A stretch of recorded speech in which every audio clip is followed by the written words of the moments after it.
하나님 말씀은 로마서 1장 18절 한 절 말씀 보겠습니다. 신약성경 239페이지입니다. 로마서 1장 18절 우리 다 같이 한 목소리로 합독하겠습니다. 하나님의 진노가 불의로 진리를 막는 사람들의 모든 경건하지 않음과 불의에 대하여 하늘로부터 나타나나니. 아멘.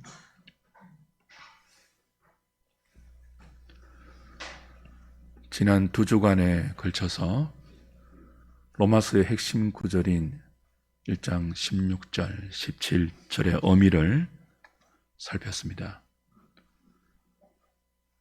바울이 복음을 부끄러워하지 않는 이유는 복음이 모든 믿는 자에게 구원을 주시는 하나님의 능력이 되기 때문입니다. 복음이 어떻게 구원의 능력이 되죠? 하나님의 의가 복음에 나타나서 믿음으로 믿음에 이르게 하는 구원 얻는 믿음을 만들어 내기 때문이죠. 그렇게 로마서의 핵심 주제인 복음과 믿음을 요약해서 말한 뒤 사도는 그 복음과 믿음의 의미를 더 자세하게 설명하기 위하여 모든 인간이 죄인이다. 그 죄로 말미암아 모든 인간이 하나님의 진노 아래에 있다라는 사실부터 차근차근 풀어가기 시작합니다. 오늘 읽은 1장 18절부터 3장 20절까지가 그 내용입니다. 모든 인간은 죄인이다. 의인은 없나니 하나도 없다. 모두 그 죄가 촉발한 하나님의 진노 아래에 있다. 그 이야기를 하고 있는데요. 1장 18절이 그 서론의 역할을 합니다. 다시 18절 보실까요? 하나님의 진노가 불의로 진리를 막는 사람들의 모든 경건하지 않음과 불의에 대하여 하늘로부터 나타나나니. 여기 우리말 번역에 단어 하나가 빠져 있습니다. 왜냐하면이라는 접속사인데요. 원문에는 16절, 17절, 18절을 왜냐하면이라는 접속사가 계속 이끌고 있습니다. 15절에 사도가 나는 할 수 있는 대로 로마에 가서 너희들에게도 복음 전하기를 원한다고 하지 않았습니까? 그리고 16절에 어떻게 시작된다고요? 왜냐하면 그 복음이 모든 믿는 자에게 구원을 주시는 하나님의 능력이 되기 때문이다. 그렇게 이제 논지를 이어가요. 그리고 16절에도 내가 복음을 부끄러워하지 않는다라고 말한 뒤 17절에 왜냐하면 복음에는 하나님의 의가 나타나서 믿음을 주기 때문이다. 계속 어떤 하나의 문장을 설명하고 왜냐하면이라는 말로 그 이유를 밝히고 그리고 또 하나의 문장을 말하고 난 뒤 왜냐하면이라고 그 이유를 설명하는 논지가 계속 이어지고 있습니다. 17절 후반부에도 오직 의인은 믿음으로 말미암아 산다고 했죠. 18절은 왜 의인이 믿음으로 말미암아 살아야 하는지를 왜냐하면 하나님의 진노가 나타나기 때문이다. 그렇게 이제 논리적으로 이어가고 있는 것입니다. 1장 18절부터 3장 20절까지가 죄론이라고 했잖아요. 모든 인간은 죄인이다. 의인은 하나도 없다. 모두가 하나님의 진노 아래에 있다. 이 이야기를 하고 있잖아요. 그런데 이 이야기를 이끌어가는 시작이 왜냐하면이에요. 그럼 1장 18절부터 3장 20절까지의 모든 인간이 죄인이다. 모든 인간은 하나님의 진노 아래 있다는 이 긴 이야기는 뭘 위해서 동원되는 거죠? 오직 의인이 믿음으로 말미암아 살아야 한다고 하는데 왜 믿음으로 살아야 하느냐를 설명하기 위해서예요. 왜 우리가 믿음으로 살아야 하죠? 모든 세계가, 모든 사람이 하나님의 진노 아래 있기 때문이다. 그렇게 말하는 거죠. 조금 더 앞으로 거슬러 올라가면 복음이 왜 기쁜 소식이냐? 온 세상이 하나님의 진노 아래 있기 때문이고 그 진노에서 벗어날 수 있게 해주는 유일한 구원의 수단이 믿음이기 때문이라는 논리가 성립되죠.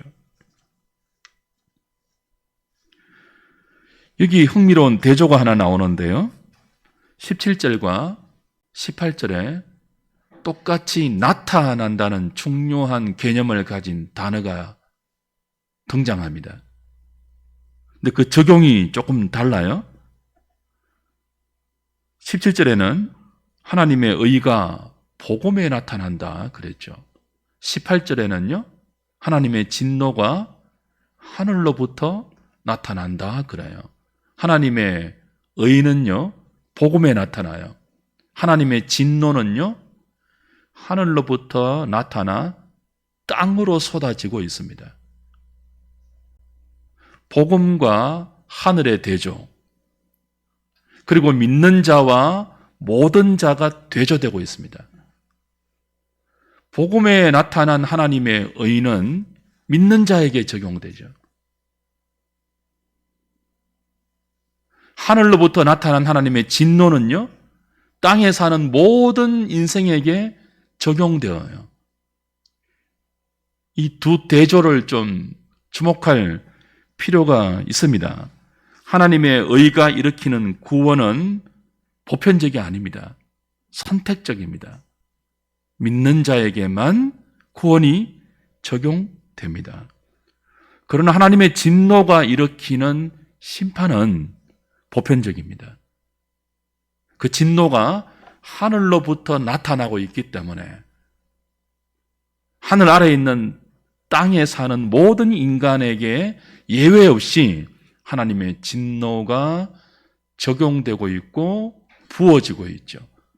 땅에 사는 인생이라면 하늘로부터 지금도 나타나고 있는 이 하나님의 진노에서 벗어날 수 있는 존재는 아무도 없다는 뜻입니다.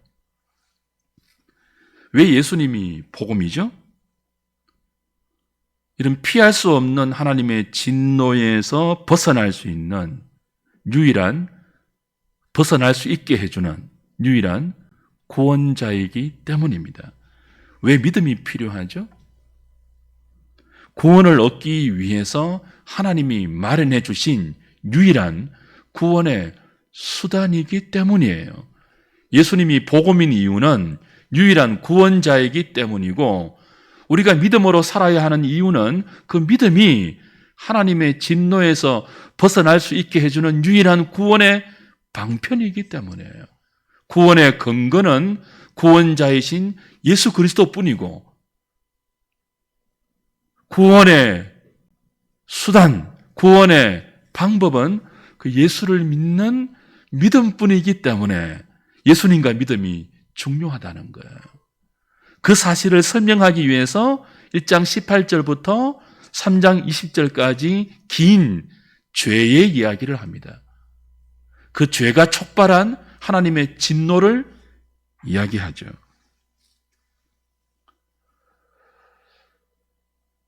왜 우리에게 복음이 필요하고 그 복음이 만들어내는 믿음이 필요한지를 바르게 이해하려면 죄인된 인간이 처한 이 땅의 심각한 상태를 인식해야 합니다. 박윤선 박사는 이렇게 비유했습니다. 산에 불이 나서 사방에서 그 불이 자기에게 불어오고 있다. 동에서도 불어오고 서쪽에서도 불어오고 남쪽과 북쪽에서도 불어와서 어디에도 빠져나갈 구멍이 없다. 그처럼 지금 온 천하 하늘에서 불붙는 하나님의 진노가 쏟아지고 있다. 동쪽에서도 서쪽에서도 남쪽에서도 북쪽에서도 온 하늘에서 하나님의 진노가 불붙은 채로 쏟아지고 있기 때문에 어디에도 빠져나갈 구멍이 없고 도망갈 길이 없고 구원 얻을 방도가 없다. 그렇게 비유했습니다. 이것이 인간이 처한 하나님의 진노 아래에 있는 심각한 상태이고, 이 상태의 심각함을 모르면 예수님의 구원의 의미를 알 수 없다는 뜻이죠. 주 안에서 사랑하는 여러분, 많은 사람들이 자신이 발을 딛고 살아가는 이 땅이 지금 하나님의 진노로 불붙고 있다는 사실을 모르고 있습니다. 아직 그 불길이 자기 눈에 보이지 않기 때문에, 아직 그 불길의 뜨거움이 자기 몸에 느껴지지 않기 때문에 그 심각함을 모르죠. 지금도 하늘로부터 나타나고 있는 하나님의 진노가 무엇인지는 다음 주에 살피기로 하고요. 오늘은 그 하나님의 불붙는 진노를 유발하는 인간의 죄가 무엇인지를 본문을 통해서 살피겠습니다. 이 사실을 정확하게 이해해야 저와 여러분에게 선물로 주어진 믿음의 가치, 그 믿음의 본질, 믿음으로 사는 것이 무엇인지를 여러분이 바르게 이해할 수 있습니다. 오직 의인은 믿음으로 말미암아 살아야 하는데 너무나 많은 교인들이 믿음으로 사는 것이 무엇인지를 몰라요.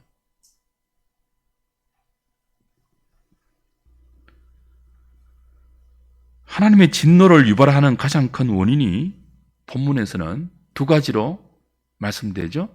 경건하지 않음과 불의다, 이렇게 말합니다. 불의로 진리를 막는 모든 사람들의 경건하지 않음과 불의 때문에 하나님의 진노가 지금도 하늘로부터 나타나고 있다. 하나님의 진노의 원인이 사람들의 경건하지 않음과 불의다, 그렇게 지적하고 있습니다. 불경건이 무엇입니까? 불의가 무엇입니까? 무엇이길래 하나님의 진노를 유발할까요? 어떤 학자들은 경건하지 않음과 불의를 서로 다른 뜻으로 해석합니다.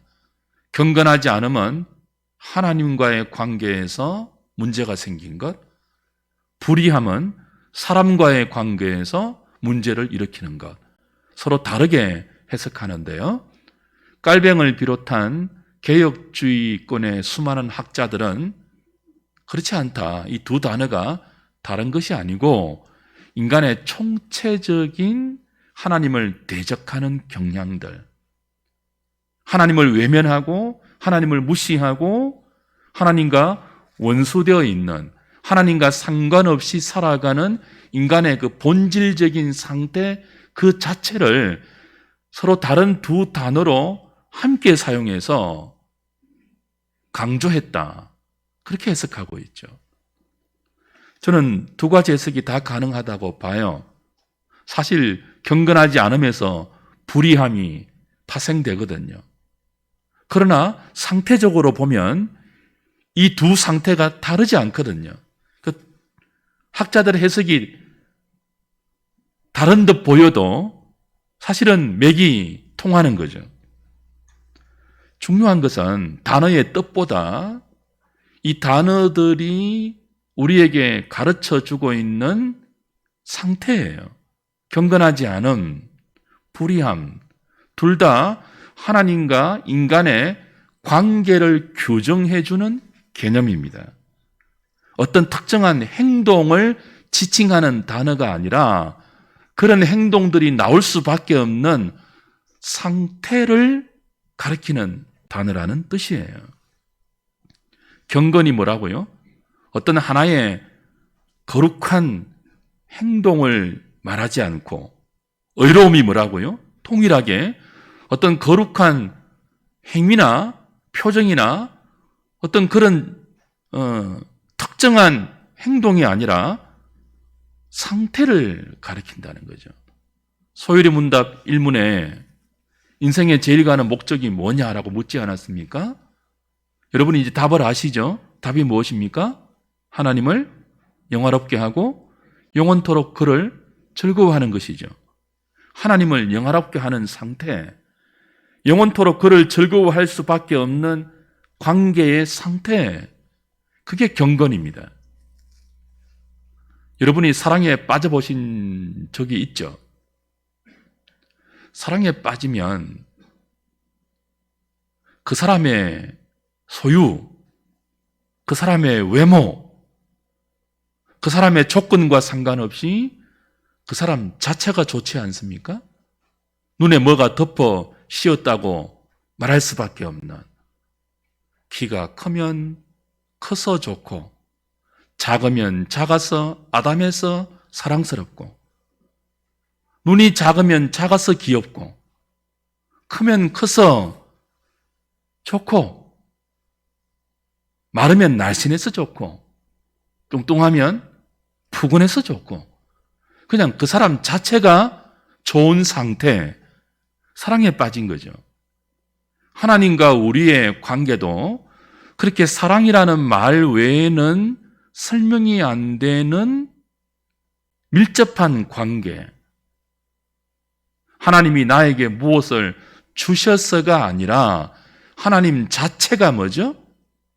기쁘고 감사하고, 하나님이 좋아하는 것이 나의 좋음이 되고, 하나님이 슬퍼하는 것이 나의 슬픔이 되는, 뗄래야 뗄 수 없는 밀접한 관계, 그 관계를 성경은 경건하다 그렇게 말해요. 그 경건한 관계에서 나오는 모든 것을 의롭다 그래요. 어떤 행동 하나를 지칭하지 않고 하나님과의 관계를 경건하다 혹은 경건하지 못하다 그렇게 평가하는 거죠. 그럼 경건하지 않음에서 하나님의 진노가 하늘로부터 나타나고 있지 않습니까? 경건하지 않는 것이 뭘까요? 어떤 행동, 하나님이 기뻐하지 않는 어떤 우리의 삶의 모습, 그 특별함을 주목하는 것이 아니라 관계예요, 관계. 하나님과의 관계가 끊어진 상태. 하나님 없이 살아가는 내 삶의 상태. 그것이 경건하지 않음이고, 그렇게 하나님과 관계없는, 하나님 없는 내 삶에서 나오는 모든 것들은 불의함입니다.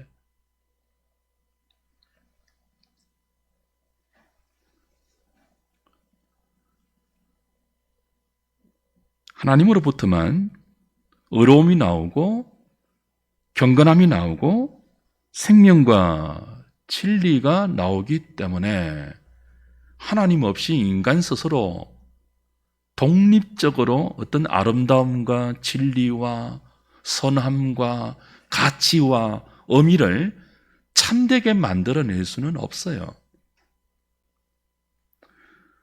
인간은 스스로 존재하지 않고 하나님에 의해서 피조된 피조물입니다. 그래서 하나님을 의존해야 하는 의존적인 존재예요. 우리를 만드신 창조주가 있기 때문에 그 창조주에 의해서 만들어진 인간이라는 존재는 자기를 만든 창조주를 의지해야죠. 그런데 자신을 창조한 하나님을 부정하고 거절하고 외면하고 밀어내고 하나님 없이 자기 스스로 하나님 노릇하면서 하나님만 만들어낼 수 있는 진, 선, 미, 가치, 의미를 스스로 만들어내려고 하는 모든 시도가 경건하지 않음이고 불의함입니다. 이 경건하지 않음과 불의 때문에 하나님의 진노가 촉발됩니다. 이 하나님의 진노는 감정적인 분노의 어떤 느낌 정도가 아니라 형법적이에요. 법정적이에요. 죄의 삭은 사망이지 않습니까? 그 죄를 대표하는 두 가지가 경건하지 않음과 불의인데 그 죄 때문에 유발될 수밖에 없는 법정적인 진노이죠. 하나님의 감정이 포함되어 있겠지만 단순히 우리가 화를 느끼는 감정과는 차별이 되는 엄정하고 돌이킬 수 없는 법정적인 그런 진노라는 거죠. 세상은 이런 하나님 없는 경건하지 않음과 불의의 정신으로 가득 차 있지 않습니까? 어떤 자식이 있다고 칩시다. 모든 사람이 봐도 훌륭한 사람이에요. 사랑을 베풀고 선을 행하고 정의롭고, 그런데 자기를 낳아준 아버지와 어머니를 인정하지 않아요. 바깥에 나가면 사람이 그렇게 선하고 착한데 집에 들어오면요, 부모를 인정하지 않아요. 부모를 마치 뭐처럼 취급해요. 그럼 이 부모의 눈에 이 자식이 바깥에 나가서 잘하고 다니는 것 의미가 있겠습니까? 없겠습니까? 잘하는 것만큼 더 진노할 수 있죠. 왜 남들에게는 잘하면서 자신을 낳아준 부모를 인정하지 않고 부모에게 상욕하고 부모에게 인간이 하지 못할 태도를 보이냔 말이죠. 그와 같아요. 인생이 자신을 창조해 주신 하나님을 무시하고 거절하고 외면하고 하나님을 대적하면서 인정하지 않으면서 추구하는 모든 선함과 아름다움과 가치와 의미는 불경건이에요. 불의예요. 어려움이 아니에요. 그건 참된 선함과 아름다움과 진실이 아니에요. 그게 하나님의 진노를 촉발합니다. 경건과 불경건을 이렇게 어떤 특정한 행위가 아니라 하나님과의 관계라는 측면에서 바라보면 구약의 메시지가 너무나 일관적입니다.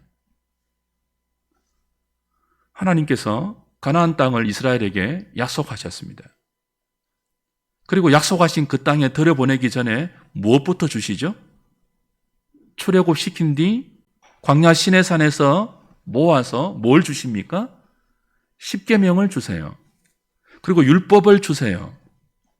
이걸 우리는 언약의 법이라 그럽니다. 어떤 법이라고요? 언약의 법이에요. 언약은 관계를 공식적으로 천명하는 계약입니다. 이제부터 이스라엘과 하나님은 특별한 관계로 공식적으로 선포된 거예요. 온 세상 가운데 하나님은 이스라엘의 하나님이 되고 이스라엘은 하나님의 백성으로 관계 맺음 짓는 것입니다. 이 언약의 법 안에 제사법이 있습니다. 제사법은 어떤 의미죠? 이스라엘 백성이 하나님과의 관계를 깨트리는 죄를 범했을 때 그 깨트려진 관계를 다시 회복시켜주는 은총의 방편이에요. 약속의 땅에 들여보내기 전에 하나님과 이스라엘의 관계를 공식적으로 규정지어주는 제사법을 비롯한 모든 언약의 법을 주시고 들여보낸단 말이죠. 어떤 의미예요? 하나님과의 관계가 깨트려지고는 아무리 약속의 땅에 들어가도 의미가 없다는 뜻입니다. 신명기 28장에 여러분이 잘 아는 축복과 저주의 내용이 길게 나열되죠. 그 축복과 저주를 가름하는 유일한 기준이 뭐였습니까? 순종과 불순종이었죠. 왜 하나님 말씀에 순종하느냐, 순종하지 않느냐가 복을 받는 근거가 되기도 하고 저주를 받는 근거가 되기도 하죠.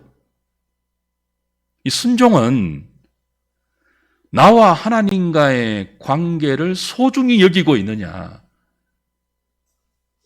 은혜로 주어진 이 복된 하나님의 백성이라는 이 관계를 유지할 마음이 있느냐, 그걸 증명해 주는 바로미터 아닙니까?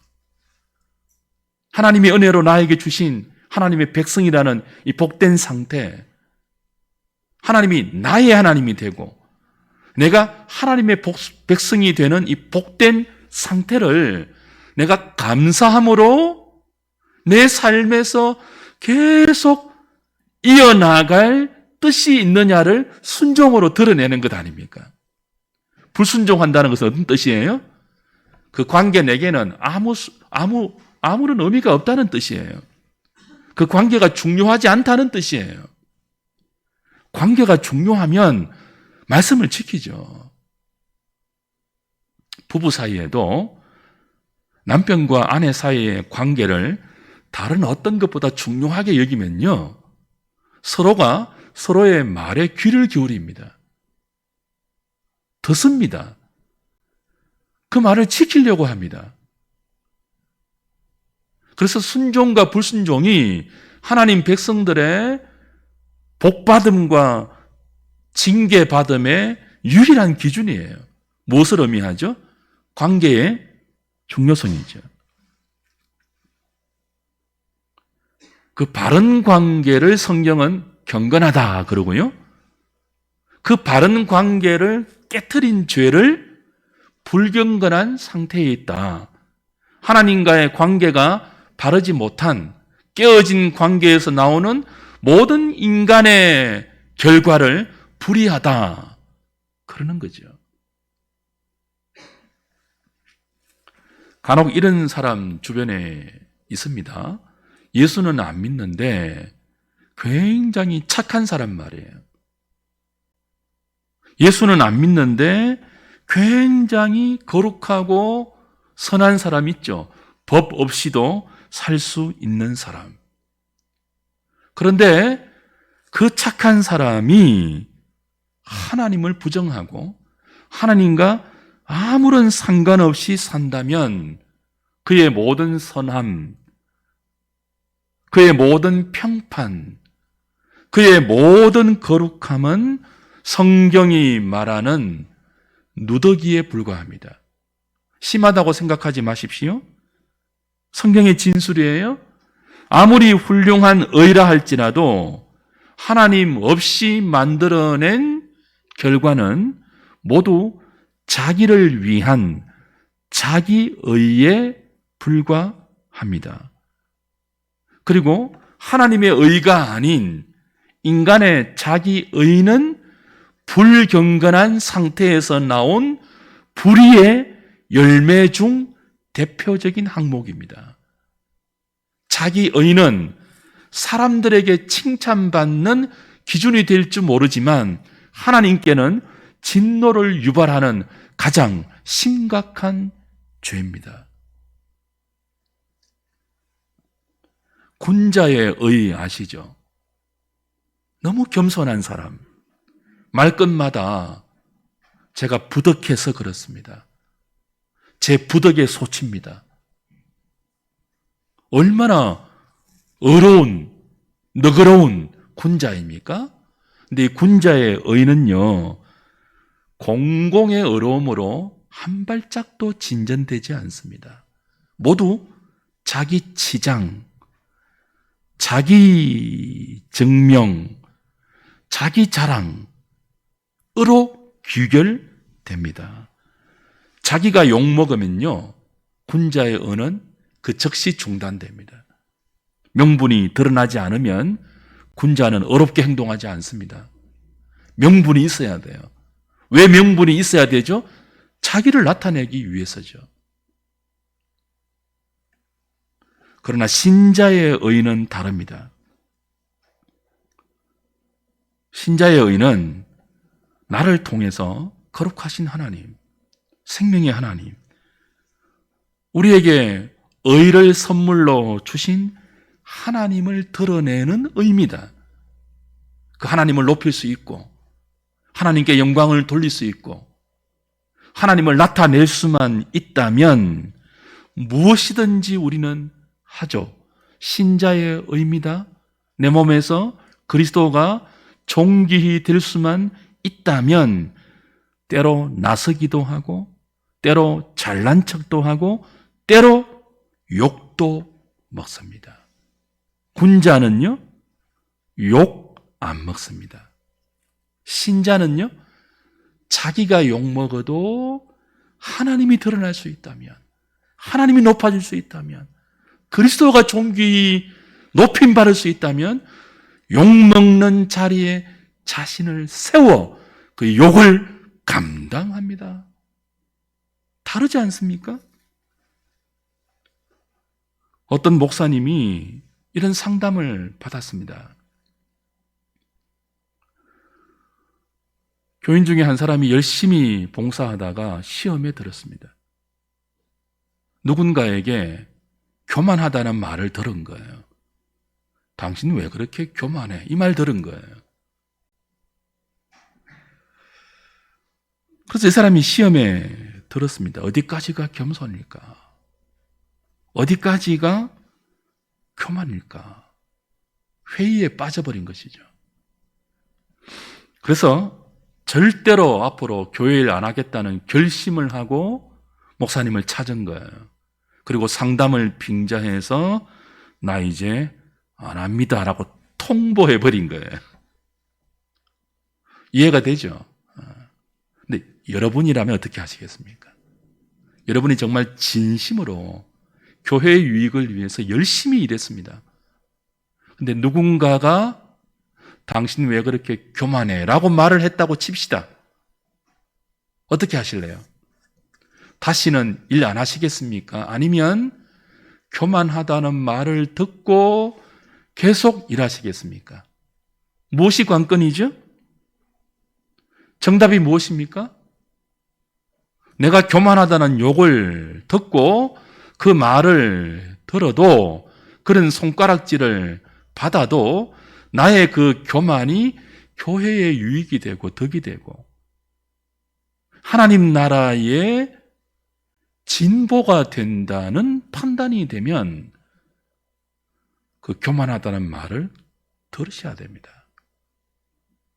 왜 목사님 나 이제 안 하겠습니다라고 통보하죠? 그 교만하다는 말이 자기를 해친다고 생각하고 있잖아요, 지금. 그런 욕을 들으면서까지 내가 왜 이 일을 해야 되지? 라는 판단이잖아요. 그 중심이 하나님이에요? 자기예요? 자기죠. 언제나 우리의 정답의 기준은 나 자신인가? 하나님인가? 그걸 물어야 합니다. 하나님이 싫어하시니까 교만하지 않으려고 하는 것이 아니라 내가 욕먹지 않기 위하여 교만하지 않으려면 그게 진짜 교만입니다. 내가 이 일을 해서 욕을 먹더라도 하나님께 영광이 되고 교회와 지체들에게 유익이 나누어진다면 차라리 교만하다는 욕을 먹고 여러분이 있어야 할 그 자리를 지켜야 합니다.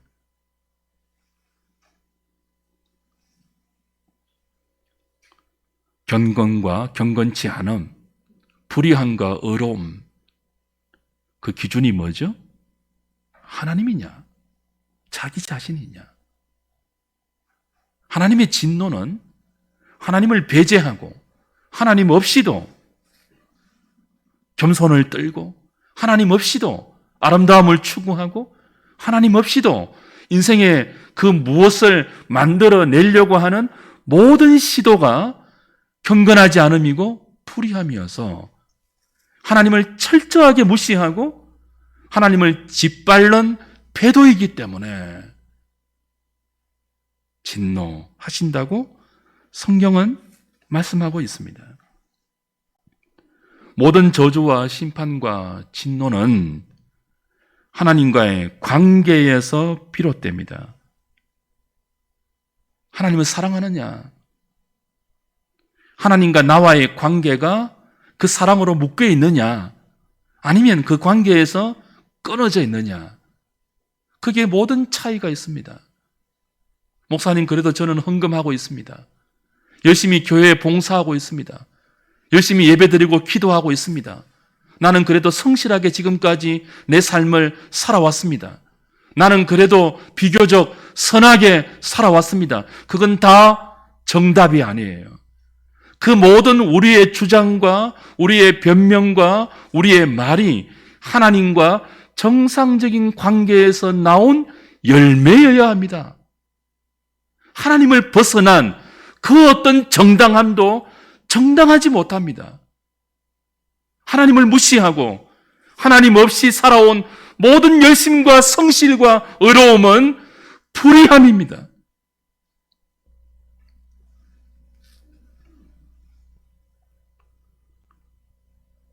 다니엘의 세 친구가 바벨론 왕에게 절하지 않아서 극렬히 타는 풀물불에 던져지지 않았습니까? 그때 그들이 이런 말을 했죠. 우리가 믿는 하나님은 저 극렬하게 타는 풀무불 속에 우리가 던져져도 건져주실 것입니다. 그러나 그리하지 아니하실지라도 우리는 우상에게 절할 수 없습니다. 이게 뭐예요? 하나님과의 관계를 지키는 것이 가장 소중하다는 고백이잖아요. 그게 경건입니다. 어떤 특정한 행동 자체가 아니라 그의 존재 자체가 하나님과의 관계를 가장 귀하게 여기고 있는 거예요. 자기 목숨을 빼앗기는 한이 있다 할지라도, 자신이 풀물불 속에 던져짐을 당한다 할지라도 하나님이 아닌 다른 우상에게 절하지 않으므로 나를 사랑하고 나에게 은혜를 주시고 나를 지으시고 나를 지금까지 인도하신 그 하나님을 배신할 수 없다는, 그 하나님과의 관계를 끊을 수 없다는 그들의 경건함이죠. 그들의 믿음이죠. 신자를 흔드는 시험 중에 가장 큰 시험이 무엇입니까? 우리와 하나님과의 관계를 흔드는 시험이에요.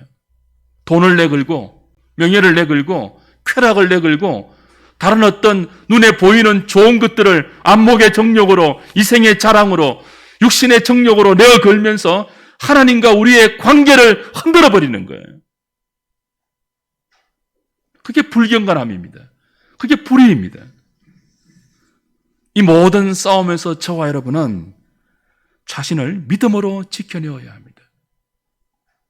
지킬 뿐 아니라 하나님과 더 가까이 가야 되며 그 하나님과의 관계를 더욱더 돈독하게 진전시켜야 합니다. 그걸 위해 선물로 허락된 것이 무엇입니까? 복음에 나타난 하나님의 의가 믿음으로 믿음에 이르게 한 구원받는 우리의 믿음이 올시다. 믿음이 뭐라고요? 하나님과 깨어진 관계를 회복시키고 다시 하나님과 사랑으로 묶여진 그 경건한 상태를 유지하게 해주는 유일한 은혜의 수단이에요.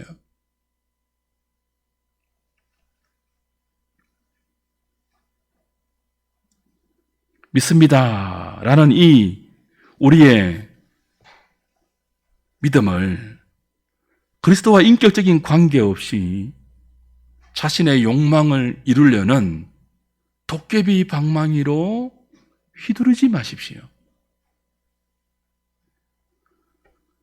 대요리 문답 32문은 우리의 믿음을 이렇게 가르쳐 줍니다. 우리 지난주 저녁에 공부했는데요. 32문. 하나님의 은혜가 두 번째 언약은 은혜 언약을 말해요. 중보자 예수 그리스도를 통해서 구원을 얻게 하는 은혜 언약을 두 번째 언약이라고 말하는데, 하나님의 은혜가 두 번째 언약에 어떻게 나타났습니까? 답을 한번 같이 읽어볼까요? 시작. 하나님의 은혜는 두 번째 언약에서 다음과 같이 나타났습니다. 하나님께서는 죄인들을 위해 한 중보자를 값없이 예비하시고 주시는데, 중보자로 말미암아 죄인들이 생명과 구원을 받게 하십니다. 그리고 죄인들이 중보자와 관계를 맺을 수 있도록 믿음을 요구하시는데, 하나님께서 택하신 모든 사람에게 성령을 약속하시고 주셔서 그들로 믿게 하시며 그들에게 다른 모든 구원의 은혜도 베풀어 주십니다. 또 택함 받은 사람들이 모든 일에 거룩하게 순종할 수 있게 하십니다. 이러한 순종은 하나님께 대한 그들의 믿음과 감사가 진실하다는 증거이며 하나님께서 택하신 자들을 구원하기 위해 정하신 방법입니다. 이게 중요한 개념이 나와요. 하나님께서 택한 자들에게 뭘 요구하신다고요? 믿음을 요구하세요. 근데 믿음을 요구하시는 이유를 보세요. 죄인들이 중보자와 관계를 맺을 수 있도록 믿음을 요구하시고 그 믿음을 성령으로 주신다고 해요. 정확히 로마서 1장 16절, 17절의 말씀이죠. 자, 성령을 통하여서 로마서 시교로 말하면요, 복음에 나타난 하나님의 의가 믿음으로 믿음에 이르게 하는 구원받는 믿음을 우리에게 선물로 만들어내지 않습니까? 성령이 우리에게 믿음을 주시는데 하나님은 우리에게 믿음을 요구하세요. 근데 요구하시는 이유가 뭡니까? 중보자와 관계를 맺을 수 있도록. 관계. 지금까지 관계가 뭐라고 했죠? 하나님과의 바른 관계가 경건함 아닙니까? 그 경건함에서 나오는 모든 인간의 열매가 의로움이었죠. 그런데 죄가 하나님과의 관계를 깨트려 버렸습니다. 사람들은 경건치 않게 되었고 그 경건치 않는 상태에서 모든 불의를 행하고 있습니다. 그로 말미암아 하나님의 진노가 하늘로부터 나타나고 있습니다. 그런데 그런 상태에서 그리스도와 관계를 맺게 하기 위하여 성령을 통하여 믿음을 만들어 주셨다고요, 우리에게. 무엇이 강조됩니까? 중보자와 관계를 맺을 수 있는 믿음이에요. 믿음은 구원을 얻는 유일한 수단인데 믿음으로 말미암아 의롭다함을 받지 않습니까? 믿어야 구원을 받지 않습니까? 그런데 이 구원의 수단인 믿음이 물리적인 수단이 아니에요. 정신적인 활동이 아니에요. 인격자이신 그리스도와 인격체인 내가 정상적으로 관계를 맺게 해주는 인격적인 수단이에요. 믿습니다라고 하는데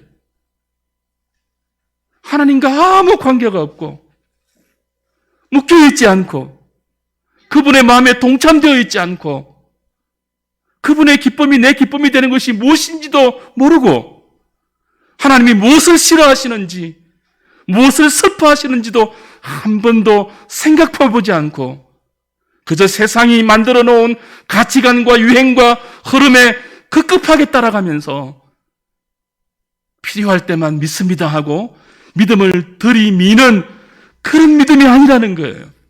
성령이 복음에 나타난 하나님다우심으로 우리에게 만들어내는 믿음에서 믿음에 이르게 하는 이 구원받는 믿음은 그리스도와 관계 맺게 하는 믿음이에요. 살아도 그리스도, 죽어도 그리스도, 뭘 먹든지 뭘 마시든지 무엇을 하든지 어디에 있든지 그리스도와 함께하는 그런 존재 만들게 하는 유일한 수단이 믿음이에요. 그래서 오직 의인은 믿음으로 산다고요. 고함 지르면 안 되는데. 여러분 믿음으로 살고 계십니까? 믿음이 뭐예요? 믿습니다 하고 자기 신념에 빠지는 거예요? 자기가 원하는 소원들을 내 것으로 만들어내는 종교적인 탐욕의 도구예요? 그렇지 않습니다. 죄가 끊어내 버린 생명의 하나님과 다시 이어져서 하나님을 사랑할 수 있는 그 복된 관계로 우리를 들어가게 하는 은혜의 선물이죠.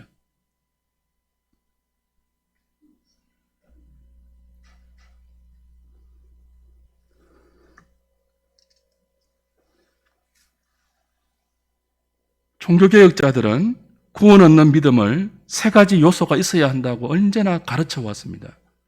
1세대 개혁자인 루터와 쩌빙걸리, 2세대 개혁자인 깔뱅을 비롯한 그의 후예들 모두 한결같이 성경이 말하는 구원 얻는 믿음을 지식, 동의, 신뢰 이 세 가지의 요소를 갖추고 있어야 구원 얻는 믿음이다. 성령이 주시는 복음이 하나님의 의로 만들어내는 참된 믿음이다. 그렇게 가르쳐 와서요. 자, 지식, 동의, 신뢰 이 세 가지 요소는 지정의의 요소예요. 이걸 다른 말로 하면은 인격적인 요소예요. 믿음은 우리의 지성과 우리의 감정과 우리의 의지에 모두 작동해서 하나님과 지정의를 갖추신 하나님과 인격적으로 관계하게 한다고요. 우리의 지식이 하나님을 알아가고 우리의 감정이 그분에 동화되고 그분의 슬픔과 기쁨을 우리의 감정으로 느끼고 우리의 의지가 그분이 기뻐하시는 쪽으로 발동되는 신뢰하고 따라가고 사랑하고 순종하는 그게 성령이 우리 안에 만들어내는 신적인 믿음이죠. 내가 만들어내는 것이 아니라 하나님께서 복음의 하나님의 하나님다우심을 계시해 주셔서 하나님은 찾지도 않는 우리에게 믿음을 만들어내시고 그 믿음을 하나님을 구하고 사랑하는 믿음으로 이어가게 하시는 이 지정의가 갖추어진 인격적인 믿음. 우리를 경건함으로 만들어가고 의로움으로 발전시키죠. 주 안에서 사랑하는 여러분, 시간이 좀 갔지만 지난주에 제가 하박국 예를 들었죠. 우리가 이해하는 믿음과 하나님이 우리에게 주시는 믿음에 큰 갭이 있습니다. 이건 선지자도 예외가 아니었어요. 하박국이 1장에서 하나님께 불평을 터뜨렸지 않습니까? 세상이 왜 이렇습니까? 하나님이 계시면 왜 악인들이 승행하고 악인들이 부흥하고 의인들이 고난을 받습니까? 그때 하나님 주신 답이 뭐라고요?